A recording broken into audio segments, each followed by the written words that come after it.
பாட்டி எப்படி இருக்காங்க இப்போ? ராத்திரி நீ வந்துட்டு போன பிறகு அவனுக்கு பிபி அதிகமாயிடுச்சுப்பா. நீ வீட்டுல இல்லைங்கிறத அவ கண்டுபிடிச்சிட்டா. என்ன சமாதானம் சொன்னாலும் கேட்கவே இல்ல. ஏதேதோ சம்மந்தம் எல்லாம் பேசிட்டே இருக்கா. என்ன பண்றதுன்னே தெரியலப்பா.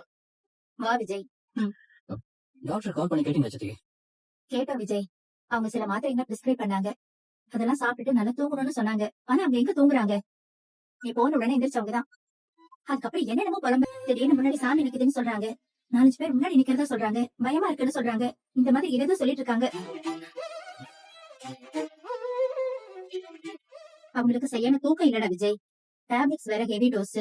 எல்லாம் சேர்ந்து ஹாலிசினேட் பண்றாங்கன்னு நினைக்கிறேன். அவங்கள பார்க்கவே பயமா இருக்கு விஜய். நீ வா வா வந்து பாரு. என்ன ஆச்சு பாட்டி? யாரு என்ன ஆச்சு பாட்டி? யாரு? விஜய் வந்திருக்கேன். விஜய், என் கண்ணுக்கு என்னெல்லாமோ தெரியுதுடா. ரொம்ப பயமா இருக்கு. முதல்ல அம்மா வந்தாங்க, அப்புறம் சாமி வந்துச்சு. யார் யாரோ வராங்கடா. பயமா இருக்கு. பாட்டி எனக்கு ரொம்ப பயமா இருக்குடா. ஒண்ணு இல்ல பாட்டி, ஒண்ணு இல்ல. ஐயோ, இப்படிதான் விஜய் ராத்திரி எல்லாம் புலம்பிட்டு இருக்காங்க. பாட்டி பாட்டி யார் இருக்காங்க? இங்க பாருங்க, நான் தான் உங்க விஜய். நான் தான் இங்க இருக்கேன். இங்க பாருங்க, இங்கெல்லாம் நம்ம வீட்டு ஆளுங்க தான் இருக்காங்க.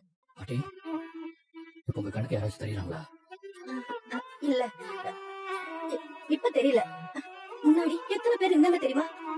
நீ என் கூட இருந்தா அவங்க யாரும் வரமாட்டாங்க விஜய். நீ என் கூடவே இருக்கியா? அவங்கள பார்த்தாலே ரொம்ப பயமா இருக்கு. பாட்டி நான் எங்கேயும் போக மாட்டேன்.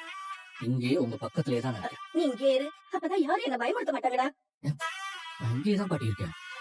ரிலாக்ஸ்டா இருங்க.